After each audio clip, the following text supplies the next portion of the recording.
Good morning, ladies and gentlemen. Thank you for tuning into Loft Media.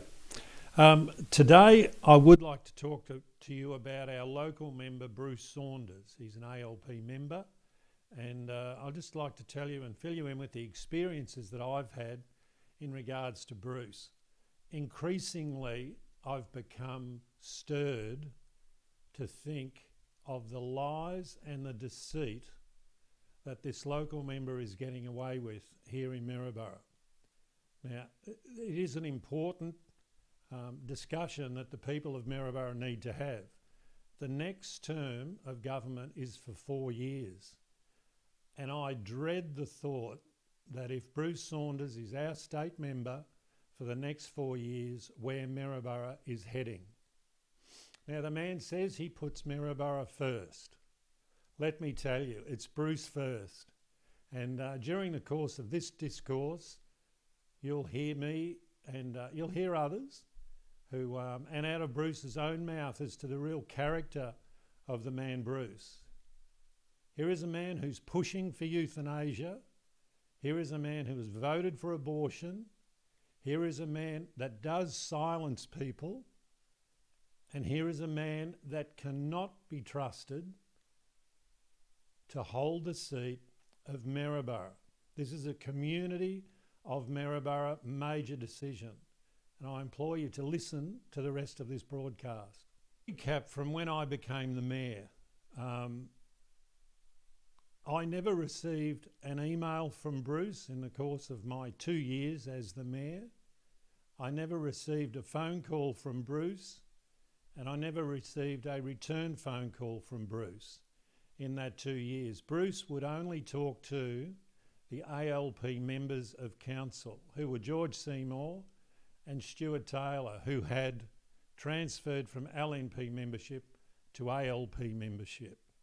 And they were the two people that Bruce would talk through council.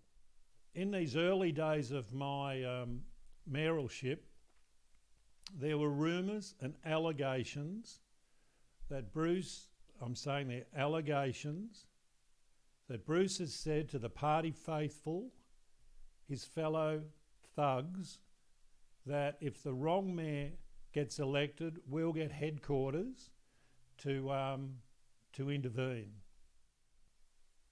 Allegations, these are allegations. So there's just a few articles that I'd like us to work together with during this little time that we have. And this is in regards to Bruce's first maiden speech, his inaugural speech, from the document from, record of proceedings on the 20th of May 2015. Mr. Saunders, ALP, 5:05. And I'll just skip to page 2 down the bottom of his inaugural speech. I'll read straight from Bruce's own words. Thank you to Ron the General, who is working in my office at the moment. I would not have been able to get up at 4:30 in the morning without Ron texting me and ringing me to wake me up. As everyone in my campaign office knows, I'm not an early morning riser. To Ron, who works in Bruce's office now, better known as the General, thank you. To Paul the Cob, and Paul the Cob works in Bruce's office now. Adrian works for the Department of Local Government. Adrian is Adrian Tentari, who works for the Department of Local Government here in Maryborough. He used to allegedly pen correspondence for the Minister of Local Government in regards to issues that we on council were having. That's why I was always amazed. I was amazed as to how come the Chronicle would know something before I received correspondence from the department. But anyway, so to Paul the Cob, Adrian, Terry, Kath, Kaz and Karen, and there are so many Saunders soldiers that I could name, thank you. I'll keep thanking you from the bottom of my heart because you put Maryborough first. Paul, I'd like to highlight this, Paul gave up his job to work for about 6 or 7 months on the campaign without pay so that we could win the seat of Maryborough. This is Paul, the same Paul the Cob, who was working full-time for Bruce in his office now. These are all the words from Bruce's speech himself. He also makes reference in here as to the TAFE College, and we can build anything here in Maryborough. Let me say, since 2015, Bruce has been making promises, but many of them just do not come to pass. One of them is the TAFE out in Nagle Street. It is still an empty tomb, a magnificent building, but in 5 years of Bruce talking about the TAFE and jobs, and this is a game changer. All these one-line statements that really have no substance. This is a headline in the Chronicle News just after May Day in May 17, when Saunders sparks a big reaction after the thug comments. Now, I'd just like to play that video now so that we're all on the same page, and I'd like you to just listen to the tone of the people talking in this.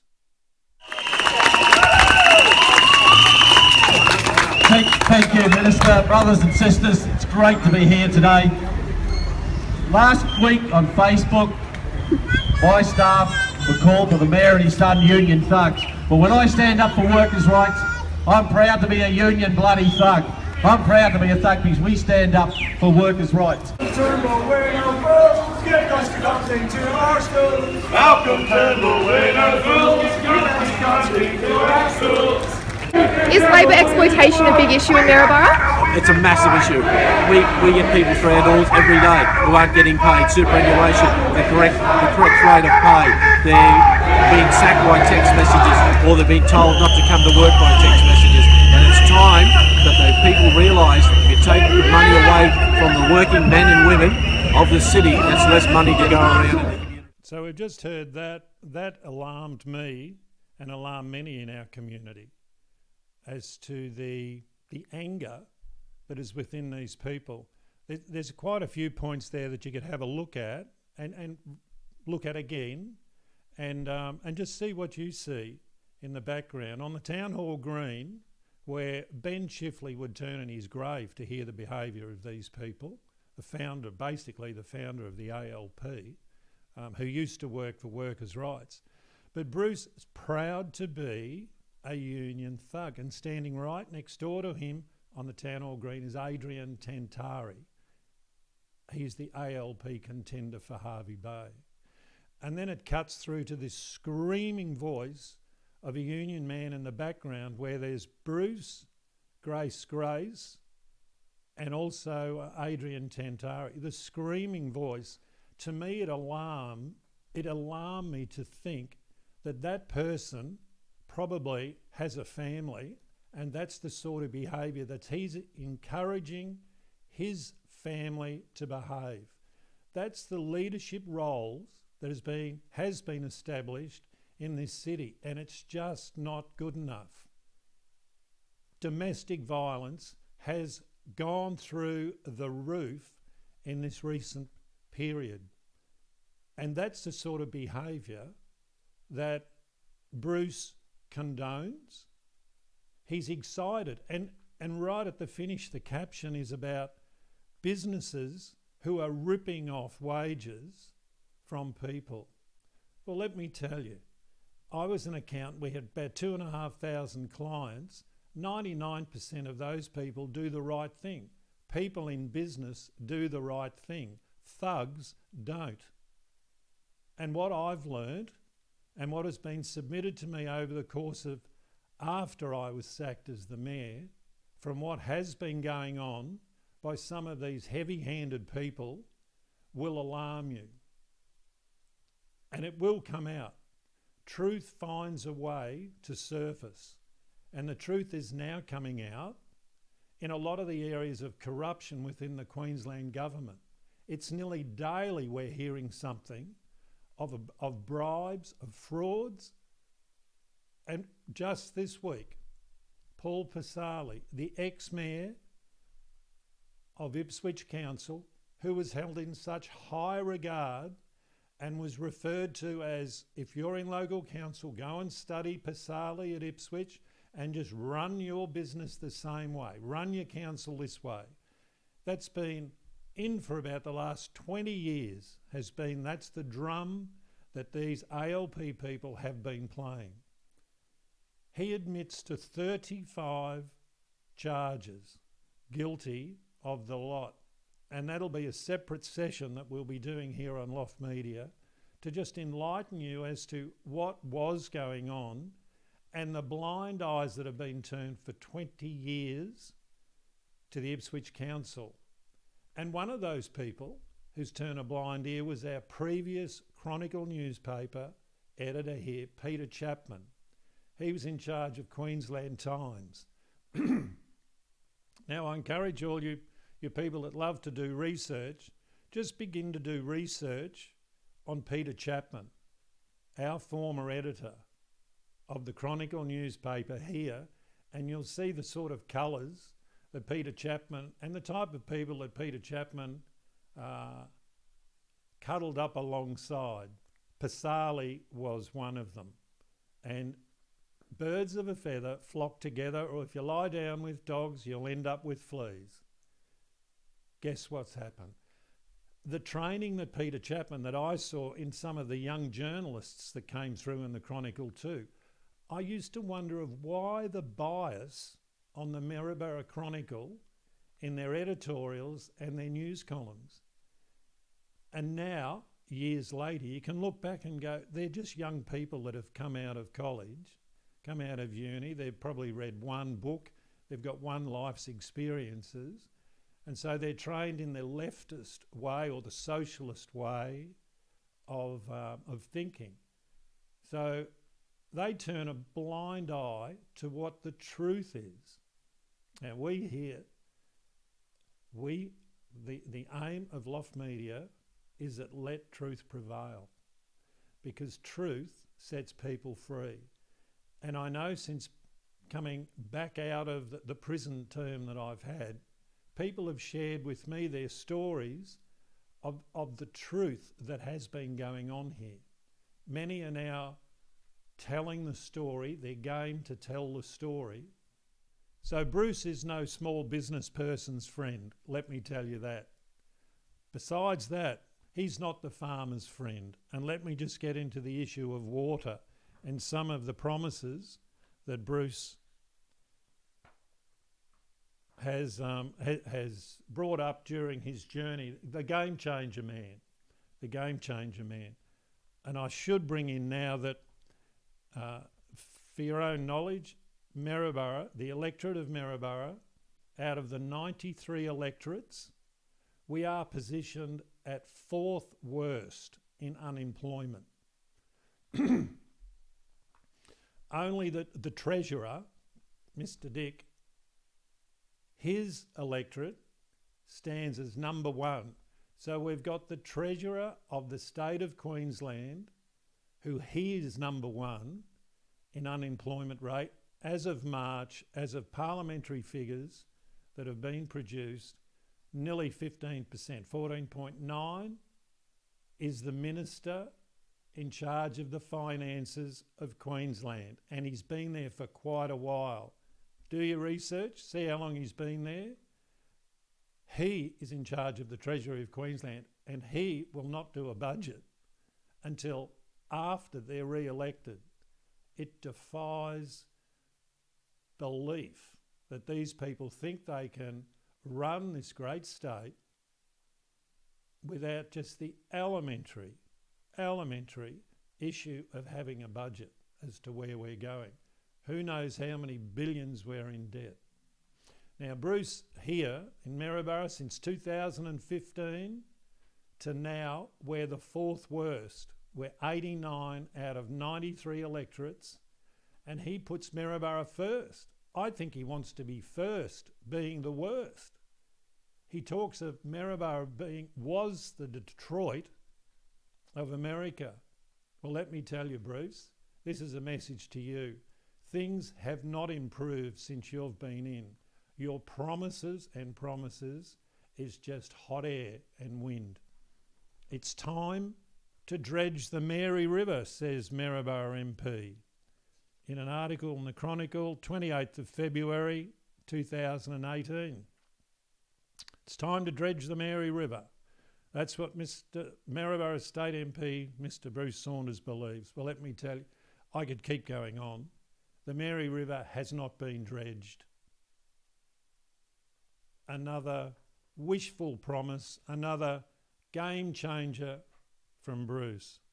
Here's another one. 15,000 seat stadium on Saunders' wish list for the region. Well done, Chronicle.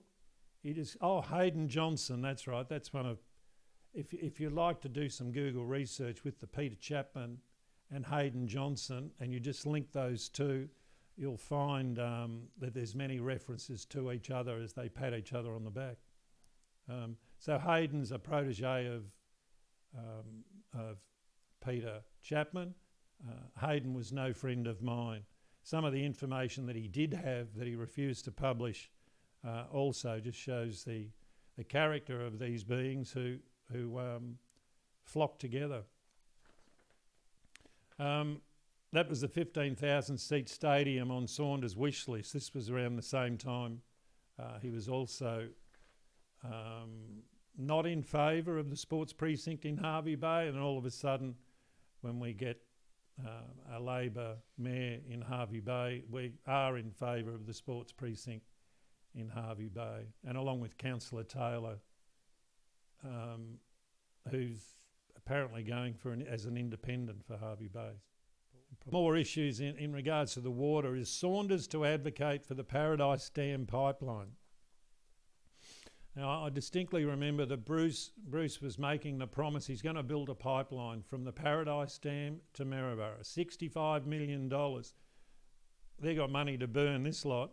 Anyway, Bruce, $65 million hadn't been estimated, but Bruce is a water engineer as well. Comes out with the statement he's told us on council that 65 million and all our water problems will be solved. The sugarcane industry will be happy. Maryborough will never run out of water again. Well, little did we know. As mayor, we were involved in, we were well aware of the problems of Paradise Dam, not to the degree that finally it came out where the ALP decided to pull the wall down and just let the water out. Now, Bruce, once again, he's pushing for the Paradise Dam pipeline, and that'll solve all our water problems again. The issue for the region is undersupply of water and to convert the dry land to high yield land.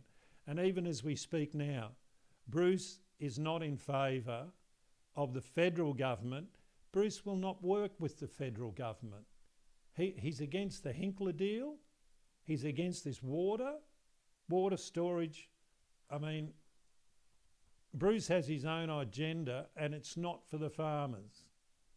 The timber industry. It's the ALP that ruined the industry when they sold the asset of Queensland Timber many moons ago. More water means more jobs for Saunders.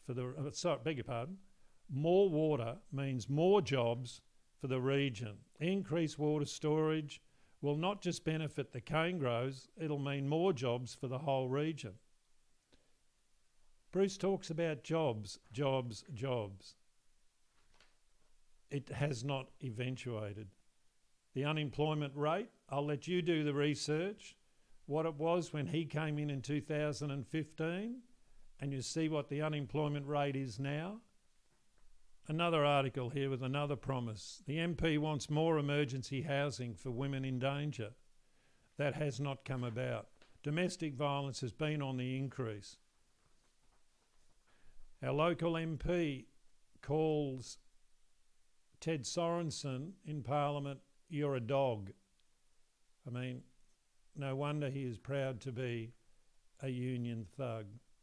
You're a dog. Saunders and Sorensen feud in Parliament by Blake Antrobus. He's another young journalist who does have a future when he matures. Paradise Dam issue heats up. Steve Bennett, who's the member for Burnett up near Bundaberg, he is, Bundaberg does have a huge agricultural industry up there, and we local here should support them in any way we can. And he too was just horrified as the water was just released from the dam and the dam wall came down. I mean, I can't believe, with all the money that the ALP flits away, there's $2.5 billion or $4.5 billion on the Cross River Rail project in Brisbane, billions of dollars we're talking about to just ferry people backwards and forwards across the river. But to build another wall at the Paradise Dam, no, we don't have the money for that. I do know that near Biggenden and Colston Lakes, there's some of the best agricultural land around. If they could get the water at a reasonable price from the Paradise Dam, that would create an industry of producing food. Okay, continuing on with Paradise Dam. The debacle of Paradise Dam. The state government has basically taken the cheap and nasty option of destroying forever, if they have their way, water security for the farmers in Bundaberg, and also the potential of a new industry here for agriculture here in the Maryborough, Wide Bay, Hervey Bay district. I cannot believe it doesn't pass the common sense test. I remind you, our unemployment, we're miles high. There has not been a lot of jobs created here since our local member Bruce Saunders came in 2015. It's 5 years he's had, and he wants another 4. The lies, the false promises, the thuggery, the proud to be a union thug, the domestic violence issues, the crime, these are the issues that Bruce just has not confronted. The ALP does not like agriculture. They hate it. Look what they're doing to the fishing industry. The ALP does not like the mining industry. And if they get into bed with the Greens, that's the end of the mining industry. I don't know how they think they can pay off a $100 billion debt without royalties from our mines. The only other way to pay off your debt is to increase taxes. This is a Bruce Saunders promise of explaining the Paradise Dam pipeline. A video. I'm sure that Bruce must be rueing making that statement. Yet another game changer, a must for the Fraser Coast. He will make representation. Well, let me just say, his reputations just fall on deaf ears when you go to Brisbane and in regards to ALP policy for agriculture. ALP hates agriculture. They hate farmers. Let me just make that very, very clear. And Bruce, with all his promises and his deputation, and he's bumping the fists on the table, trying to use his thuggery down there in Brisbane, counts for naught. The Paradise Dam wall came down, and that's the end of the water. This is in regards to the corruption at Ipswich Council and the link to Peter Chapman, who was the editor of Queensland Times at that time. This is not my words, this is Media Watch, ABC, and I'd like you all... But now, to the latest revelations of corruption in Queensland and how a huge local story mysteriously went missing in the media. A widening corruption scandal at Ipswich Council has caused outrage within the community. Now, Bianca, the entire council is on the brink of being sacked. This is big news. Mon, that's right. Some say that's actually a done deal and this show cause notice is a mere formality and the government intends on putting a broom straight through the Ipswich Council. Ipswich is a booming area of 210,000 people on the southwestern outskirts of Brisbane, and it's recently developed an unfortunate knack of losing its mayors to corruption allegations. Former Ipswich Mayor Andrew Antonioli could face further charges following his decision to stand down yesterday. Antonioli was elected as mayor last August. He's now defending 7 fraud charges over the alleged misuse of council funds. That was earlier this month, and the previous June, his predecessor as mayor had gone the same way. After 25 years in council, one of the state's most popular local leaders, Ipswich Mayor Paul Pasali, has resigned. He arrived in a wheelchair to make the announcement, where he blamed health concerns for his decision. But it comes amid a fresh investigation from the Crime and Corruption Commission. Pasali and 11 others at Ipswich Council have now been charged with a variety of offences, including corruption and fraud. But the alarm bells first rung out back in May 2014, when Brisbane's Courier Mail broke the news that Ipswich Mayor Paul Pasali received donations from AWH, the company at centre of New South Wales corruption probe. By then, Pasali had been running Ipswich for a decade, with massive popular support and a burgeoning national profile. But the allegations raised by the Courier Mail, here and in later articles, were serious. So you'd expect the local paper, the Queensland Times, to be all over them. Instead, its editor Peter Chapman responded like this. Is our mayor fair game? Every town in Queensland would like to have a mayor as dedicated and proactive as Paul Pasali. His passion for Ipswich has never been questioned. Well, maybe so, but what about those political donations? Chapman went on. We are also investigating, but the mayor can rest easy to know that our reports will be based purely on fact, while rumours and innuendo will be rightly ignored. Rest easy? Since when does the local paper send that sort of message to a powerful and controversial government official? The day after Chapman's column was published, the state government launched an investigation into Pasali's register of interests. And a few days after that, Pasali was referred to the Crime and Corruption Commission. The paper did not ignore this news, but nor was the editor keen to pursue the allegations, or indeed anything negative about the mayor. Media Watch has spoken to a number of journalists who worked under Peter Chapman, and almost all echoed the sentiments of this ex-staffer. Chapman and Pasali were pretty close from what I could tell. I do think their personal relationship influenced our coverage. Chapman took the view that other media were just out to get Pasali, and because we were the Ipswich paper, it was our job to stick up for the city and therefore him. The Courier Mail continued to raise questions about the mayor's dealings, and in January 2015, Chapman again rode to Pasali's defence, promising to fight the, quote, smear campaign. The Queensland Times, as the guardian of this town, will do everything it can to wash away any false mud to reveal the truth. And when, in May 2015, the Crime and Corruption Commission initially found no evidence of wrongdoing by Pasali, the Queensland Times demanded payback. The Courier Mail editor should be handing in his resignation this morning. He led his paper in a bid to destroy an honest man. Chapman's defence of the embattled mayor did not stop there. Soon afterwards, when former Ipswich MP and state government frontbencher Rachel Nolan proposed expelling Pasali from the Labor Party, Chapman slapped her on the front page in a witch's hat. Nolan thought that sexist and unfair, but she also worried about the Queensland Times' agenda, telling Media Watch last week. In recent years, it just stopped reporting the news and started building up this cult of Pasali. They'd run gushing articles on him, totally destroy anyone who asked questions, and then report readers' views like he was a caped crusader. And that, Nolan argues, allowed the mayor and his mates to run rampant. The result was that there was no scrutiny on the council, the whole environment was corrupt, tens of millions of dollars were wasted, and the paper completely ignored it. Throughout 2015 and 2016, the Times continued to champion the mayor, celebrating his re-election in March 2016.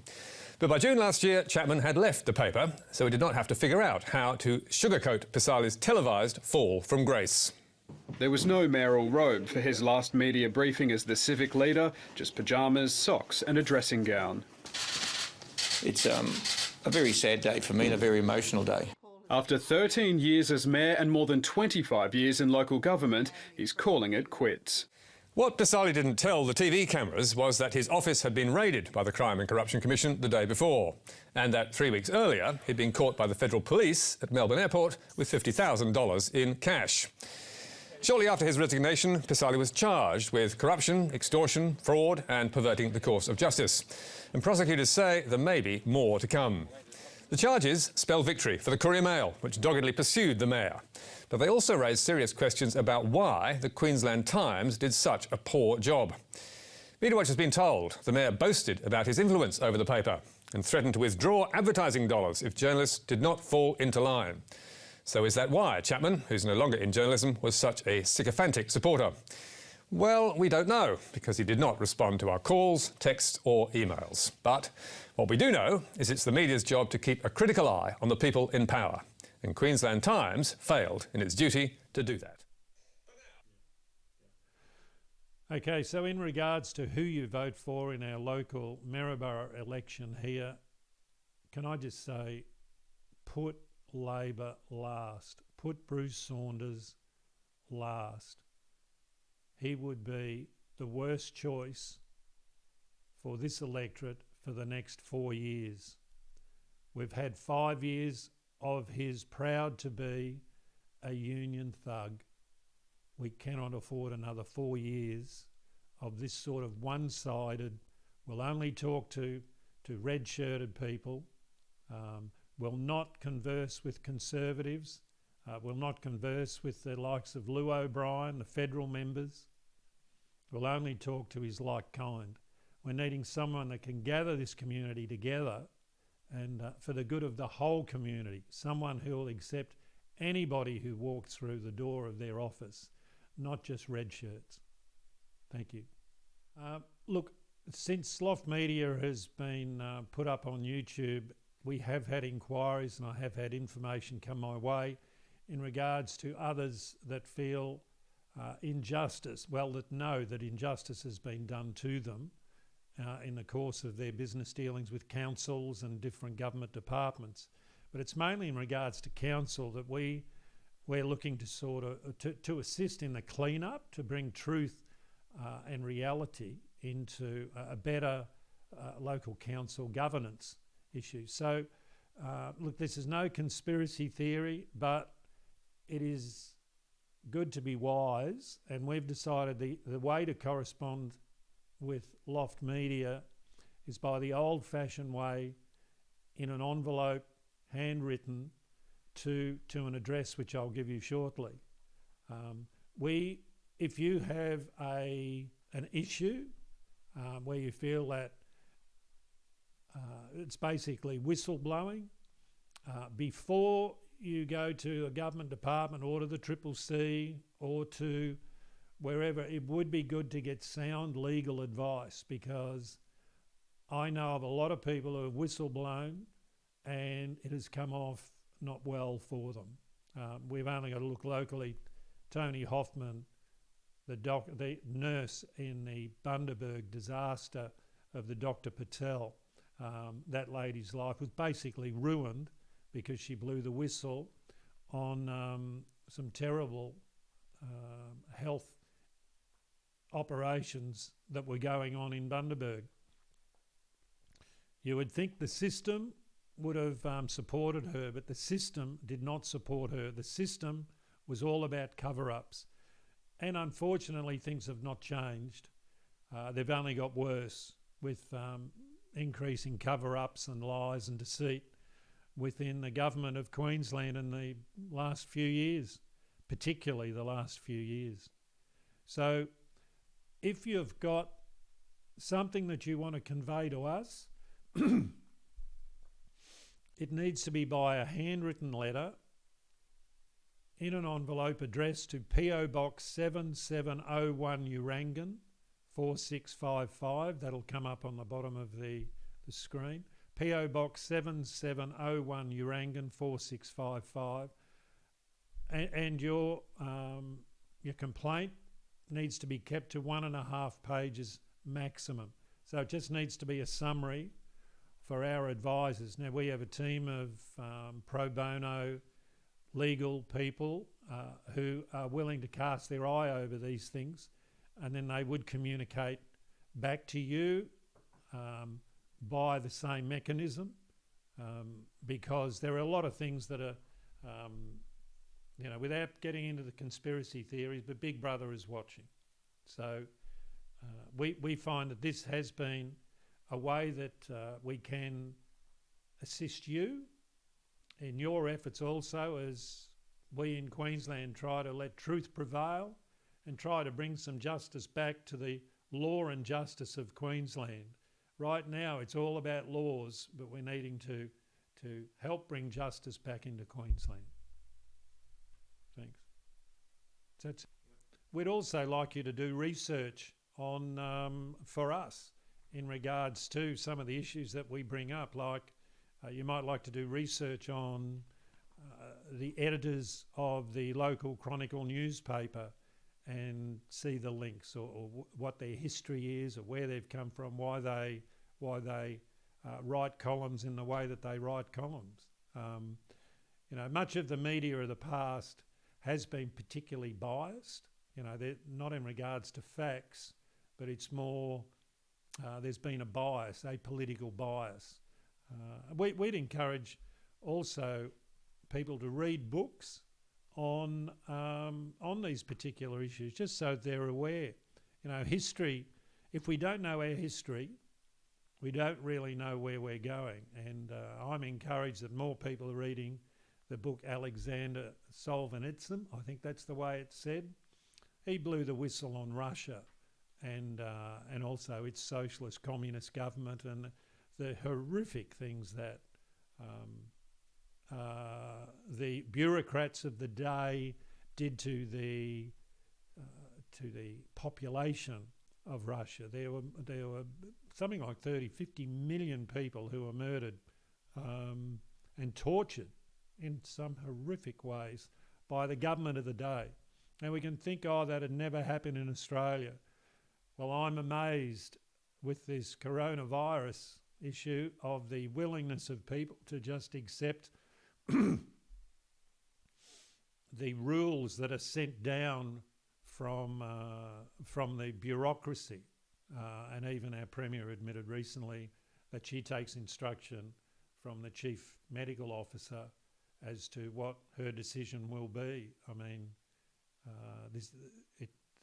we didn't vote the Chief Medical Officer in to make decisions. We voted the Premier in. So this is a democracy of Queensland.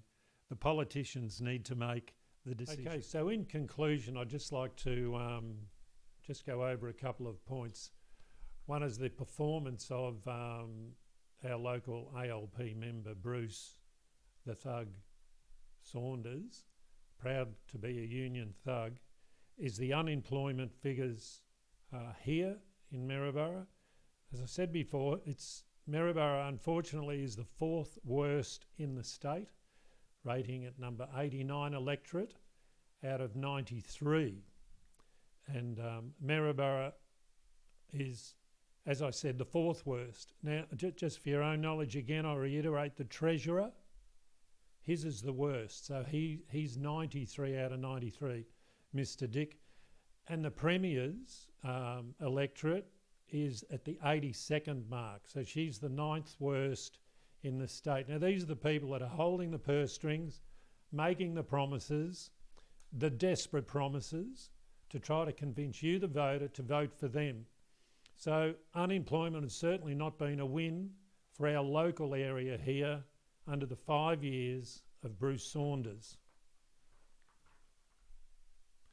The other issue that I'd just like to finish with is the word thug.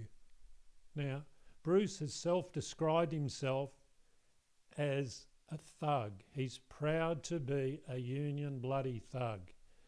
Let me tell you, it disturbs me. I've looked up the definition of the word thug, and it is a violent, lawless or vicious person, especially one who commits a crime such as assault, robbery or murder. There's another definition, and you can look these up yourself, all sorts of definitions. within the wonderful Google, which we can do. Nowadays, it's talking about a thug dictionary. Nowadays, the term is often related and translated as gangster life or criminal life, since thug is a term that means gangster or refers to somebody who beats up people. This is why the term is so popular among rappers in America. Thug life usually refers to a hard life between drugs, violence, and prison. Thug comes from the Hindu language. It is derived from the word thag, which means deceiver or thief or swindler. The thugs in India were a gang of professional thieves and assassins who operated from the 14th century on. And the last one I'd just like to finish with is the another definition by a lady, Michiko Kakutani, in the Merriam-Webster Dictionary, is an authoritarian government willing to use the most brutal means to hold on to power. A dictator whose thugs have murdered, tortured, imprisoned, or intimidated tens of thousands of civilians. I don't need to go on any more. I don't believe that this thug should be re-elected here in Maryborough for the next 4 years.